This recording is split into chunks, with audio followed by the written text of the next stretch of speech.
Welcome everyone to our little Bible study on the second reading from this Sunday's liturgy. For 15 weeks we've been reading from the letter of St. Paul to the Romans. Next week, week 16, is going to be the last. So as I said last week, in this section of the letter to the Romans, Paul is explaining the duties of Christians, what Christians are supposed to do and what they're not supposed to do. So, let's listen to this little section. A reading from the letter of St. Paul to the Romans. Brothers and sisters, owe nothing to anyone except to love one another. For the one who loves another has fulfilled the law. The commandments, you shall not commit adultery, you shall not kill, you shall not steal, you shall not covet, and whatever other commandment there may be, are summed up in this saying, namely, you shall love your neighbor as you love yourself. Love does no evil to the neighbor. Hence, love is the fulfillment of the law. The word of the Lord, thanks be to God. So, Paul was a kind of an independent man, and he never wanted to be over responsible to other people. He kind of liked being, his own person. So this is a little bit of Paul's self-reliant bourgeois attitude. He says, owe nothing to anyone, as much as he can. Now, not being an island and not being, isolated from people. But Paul starts off saying, owe nothing to anyone, except to love one another. Now, Paul is writing to Christians, and you would think when Paul is writing to Christians, he says, except to love one another, he means to love other Christians. Well, the text here really says to love the other, whoever the other is. In the church, a Christian brother or sister, or people outside the church who aren't even our brothers and sisters.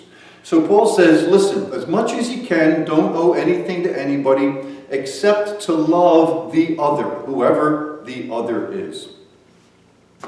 Now, Paul is going to go through the commandments. So he's going to mention 4 commandments. You shall not commit adultery, kill, steal, or covet. Now, the last one could mean covet your neighbor's wife or covet your neighbor's goods. So he's either referring to 4 commandments or 5 commandments. And then he says, and any other commandment out there. He says, they're all summed up in this one saying, you shall love your neighbor as yourself. Now, that saying, you shall love your neighbor as yourself, is taken from the letter, or taken from the book of Leviticus. And in the book of Leviticus, when it says you shall love your neighbor, it meant your Jewish neighbor, your kinsfolk, other people in one of the 12 tribes of Israel. You shall love your neighbor as yourself. Now, you shall love your neighbor as yourself is found all throughout the New Testament. And Jesus often used that phrase. But this is the difference. Jesus, as a Jewish rabbi, was not limiting that love just to your Jewish neighbor. He was saying you need to love all people. So Jesus is expanding who your neighbor is to include everybody. Also, it's interesting the difference between commandments and love. Usually a commandments are kind of limiting. They express the basic requirement or the least common denominator a person is obliged to do. So do not steal. Well, in the Christian tradition, we move beyond the commandments, or at least a literal interpretation of the commandments, and we try to get to the attitude behind them, the spirit of that commandment. And what Jesus does, and what Paul is saying here, is this. We Christians should not be content with just living the minimum, obeying the commandments. We should at least do that, but the goal is to go beyond the requirements of the commandments and to love. And the law of love is the one universal law. This is what Paul is saying. The law of love is the one universal law we are all obliged to live by.